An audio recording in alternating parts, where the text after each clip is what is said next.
Good day and welcome to another lesson with me, Mr. Simons. Alright, now, these videos are to help you as you work through the memo and certain things on the memo for worksheet 1.1 that you don't understand.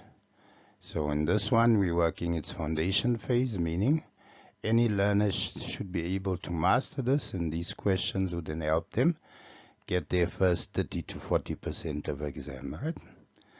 Worksheet is on determining average gradient. In the introductory video, how not to lose marks. In the videos, I'm going to show you how to gain marks, where marks are allocated. Now, number one, question reads, find the average gradient between points A, 1 and 2, and points B, 3 and 10. So because they gave us title for the points A and B, alright, my gradient equation I can rewrite as saying the y value of B minus the y value of A, and the x value of B minus the x value of A. Now note what I've done, and I get angry at this every year when I mark. Learners choose the right equation, but they substitute the values in the wrong place. So you see they have labeled, if you make this error, I've labeled the coordinates of A so that I know that's XA, YA, that's XB, YB. That's to make sure I put the right values in the right place. YB there, as you can see, is 10. I put in 10. The minus sign stays. YA is positive 2, so there I put 2.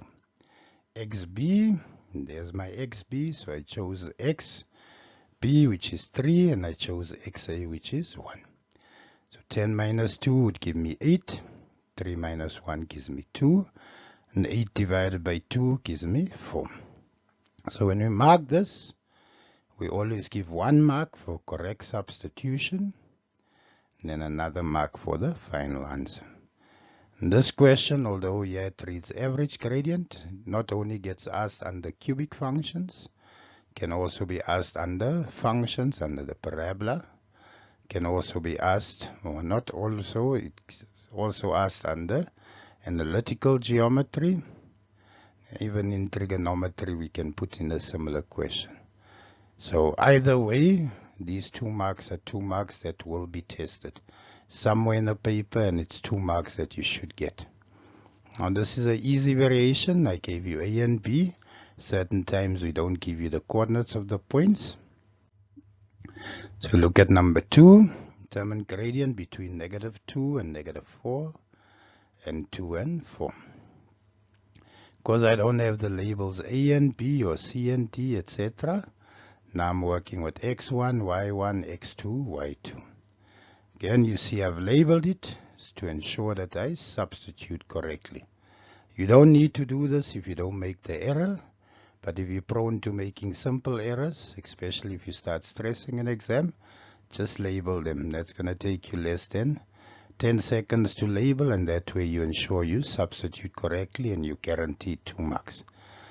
So equation for gradient, y2 minus y1, x2 minus x1. y2, 4, x2 is 2. Minus and minus stays, and please don't make this error. y1 is -4, so in bracket it's -4. So it doesn't become 4 minus 4. In theory, it becomes 4 minus -4. There at the bottom, 2 minus x1 is -2. So 4 minus -4 gives me 4 plus 4, which is 8. And 2 minus -2 becomes 2 plus 2, which is 4, which then gives me 2. So again, 1 mark for correct substitution. We like to give you extra negatives with the hope you make an error in substitution. So 1 mark for correct substitution and 1 mark for your answer.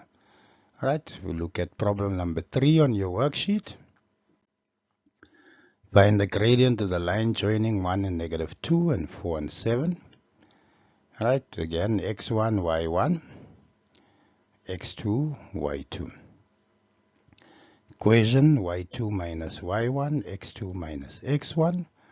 So gradient of AB would then be 7 minus minus 2. 4 minus 1. So 7 minus minus 2 becomes 7 plus 2, which gives me 9. 4 minus 1 gives me 3, and 9 divided by 3 would then give me 3. 1 mark for correct substitution, 1 mark for correct answer. Alright, so that is your first 3 problems of the worksheet. In the next problems, we're looking at the variation of this question, where you're going to test substitution as well. Alright, hope you understand, and we're still together. God bless. Bye.